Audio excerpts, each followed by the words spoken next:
In this lesson, we will discuss probability distributions, and in probability distributions, we will also discuss discrete probability distributions. So before going to start, I will explain to you again one more time the difference between variable, random variables, and other few terms which we will use in our lesson. First is the variable, right? So you should know what is variable. See, the name indicates variable. So the variable is a characteristic or attribute that can assume different values because it is not constant, it is variable. And any letter you can use to represent the variable. Suppose here we are using x, y, z, a, b, c, s. So in this lesson we will use different letters, so you will be familiar in this way that variable you can use any letter to represent the variable. But the main thing is that you should know what is variable. Variable is an attribute or a characteristic that can have different values. The second term is random variable. See, after variable is the random variable. So random variables whose values are determined by chance. What does it mean now, whose values are determined by chance? Suppose we all have a automobile insurance, we have the house insurance, but we do not know actually what percent people will claim every year. Suppose if I say 6% will claim this year for automobile insurance if the car is hit by someone, or if there is some accident, or if something happens. So maybe 5% will claim, maybe 4% people will claim automobile insurance. So these percentages are by chance. We do not know exactly. At the beginning of the year, we cannot say that 10% people will claim this year, or 20% will claim, or 6% or 5%. It is by chance. So the values are determined by chance is called the random variables. Right? So same example I have mentioned here, automobile insurance. Suppose we claim, the people claim 5% every year, or 6% or 7%. It is by chance. Here I have described the variables in a detail. Variables, what is variable? I already told you that a characteristic or attribute that can assume different values. So these variables are divided into two categories. First one is the quantitative, and the other is qualitative. See, quantitative, the name indicates quantity, quantitative, right? The variables which we can count or which we can measure are called the quantitative variables. Suppose the numerical value, if I say 628, right? Height 5.4 inches, 6 feet, weight 65 lbs, temperature, right? 20 degrees C. So the variables whose values can be counted or measured are called the quantitative variables. On the other hand, qualitative means which can have some characteristics, categories according to some attribute, just like gender, male and female, religion, different people have different religion, right? Like Christianity, Muslims, Hindu mazhab, different religion, right? And geographic locations, just like east, west, north, south. So these are called the qualitative. Okay, then this quantitative, I told you, quantitative, which we can measure or counted. These are divided into two categories, not the qualitative, quantitative. Quantitative variable are divided into two categories. One is called the discrete, other is the continuous. Now, what is the difference between them? See, I told you here, together, if we count, if we measure, it is called quantitative. But individually, if we count, it is called discrete. If we measure, it is called continuous. Together, quantitative, then quantitative variable divided into two categories, discrete or continuous. Discrete means counted and continuous means measured. Countable, just like I say 16 or 78, or you can say 500, right, etc. Book pages, yes, you can count, you can see, and or you can also count that this book has 100 pages or 200 pages and so on. Number of calls received in one day, money spent online during the year, yes, you can count, is a small amount of money, you can count easily. So these are the examples of counted or discrete variable. Now is the continuous variable. Example, 6.58 can be decimal or fraction. Suppose if 9.638, this is the value of pi, 3.14. On in fraction, we can write down 22/7, the value of pi, right? The weight of the suitcase, the speed of the wind. We cannot count the speed of the wind, we can measure, right? So variables which we can measure is called the continuous. The variables which we can count is called the discrete. And our topic is today discrete probability distribution. We will discuss discrete, which we can count. So see, discrete probability distribution. A discrete probability distribution consists of the values a random variable. See, I told you random variable by chance. If suppose 5% people claim the automobile insurance, this is by chance. And what is the probability? What is the probability that people will claim 5% or 6% or 7% is called the discrete probability distribution. Right, random variable can assume and the corresponding probabilities of the values, this is called the discrete probability distribution.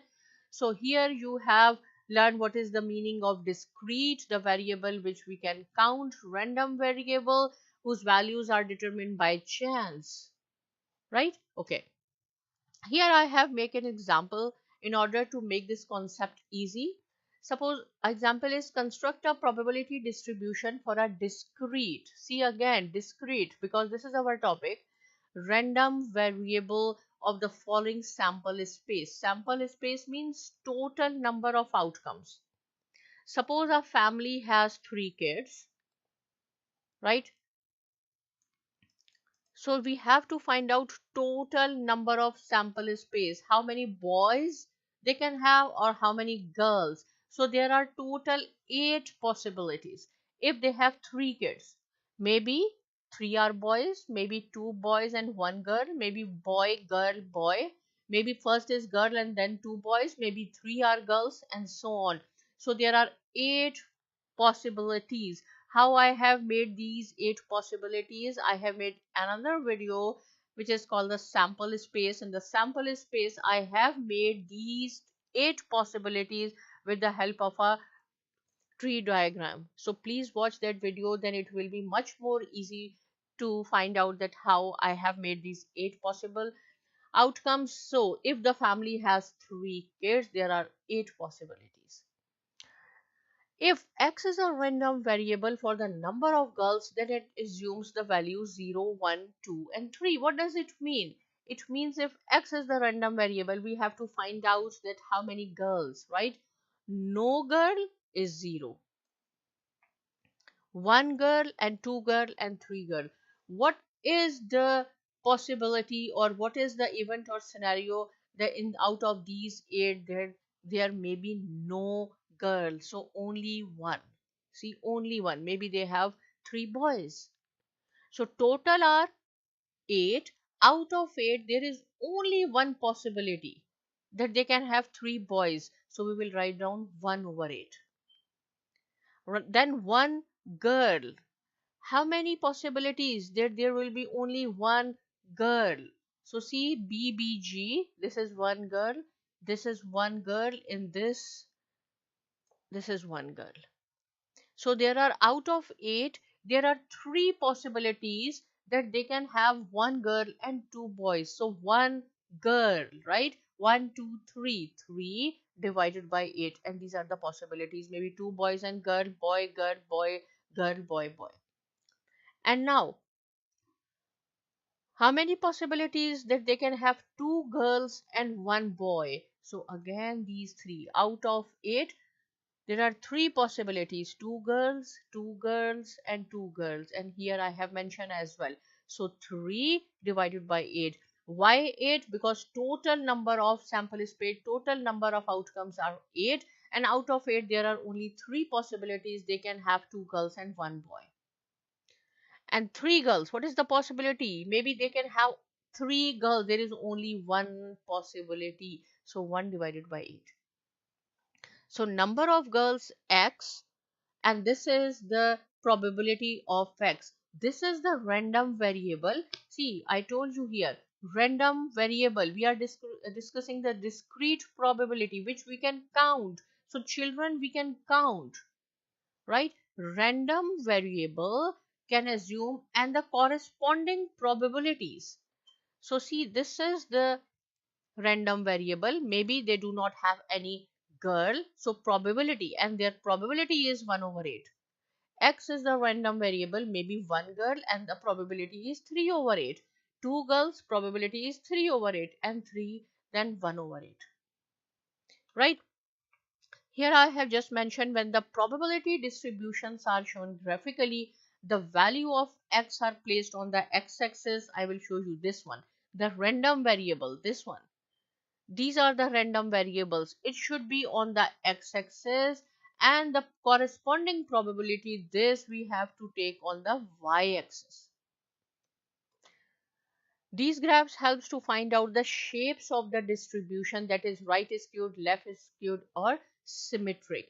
So in the next question, we will also make the graph and I will show you. So see, symmetric means that data is equally divided both sides, right side and left side of the distribution, right? Right skewed means data is here, and the left skewed is that data is here. But we have discussed this skewness, right skewed, left skewed, in the previous lesson in detail. But here what I am going to explain you, that random variable you have to take on x-axis and their probability you have to take on y-axis. So here is the example.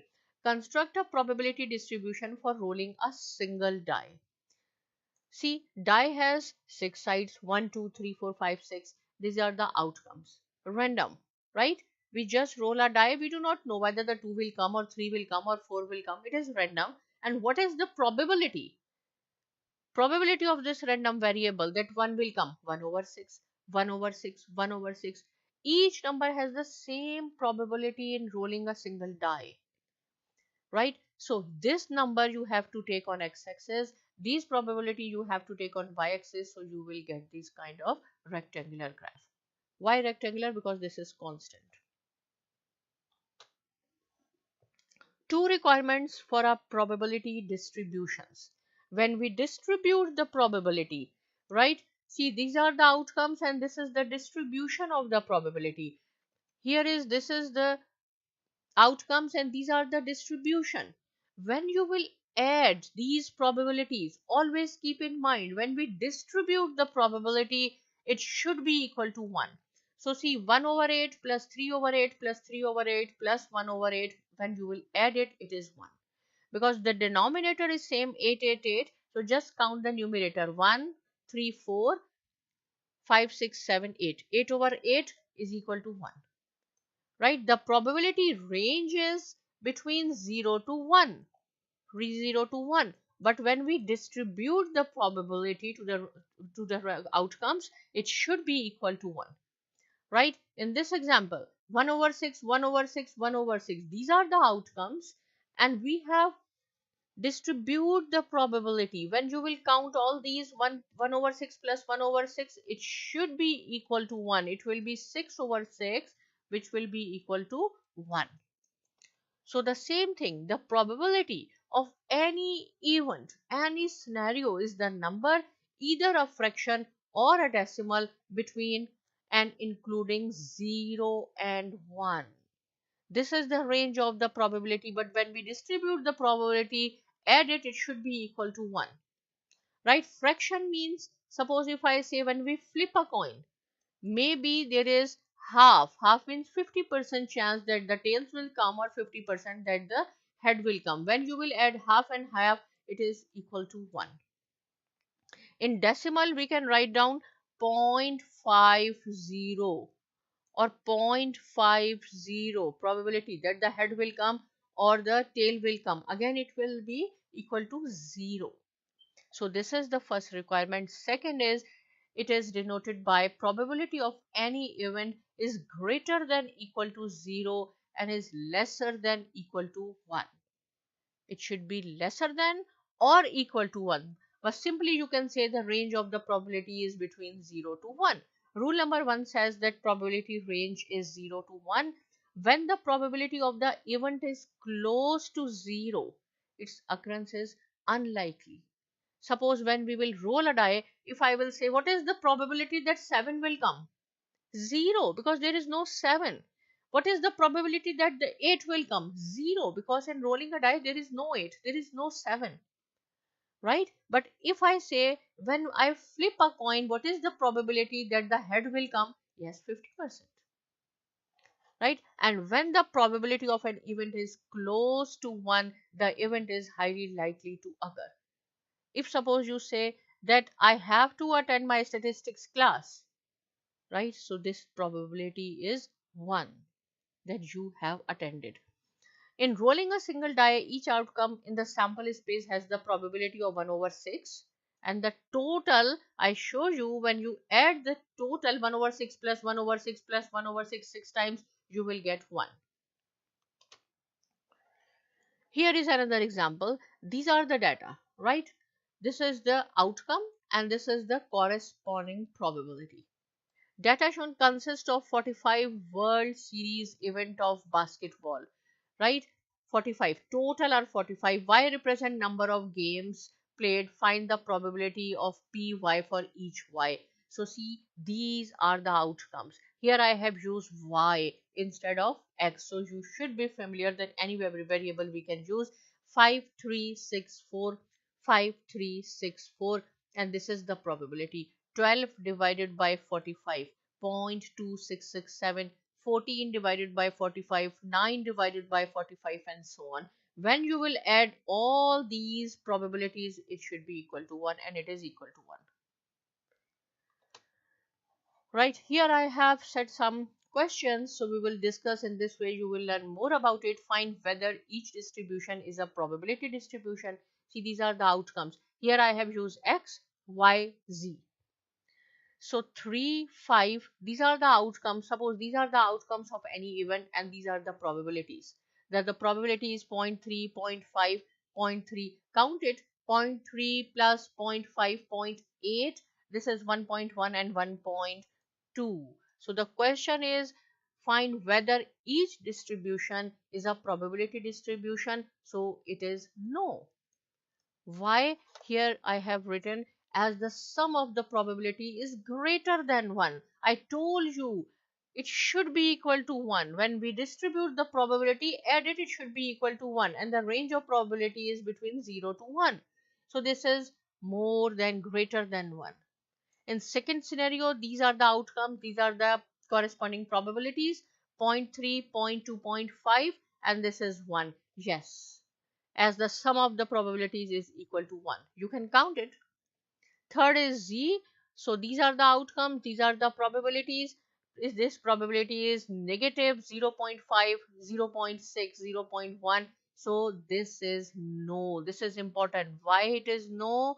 Because I told you the range is between 0 to 1 and it is lesser than, right?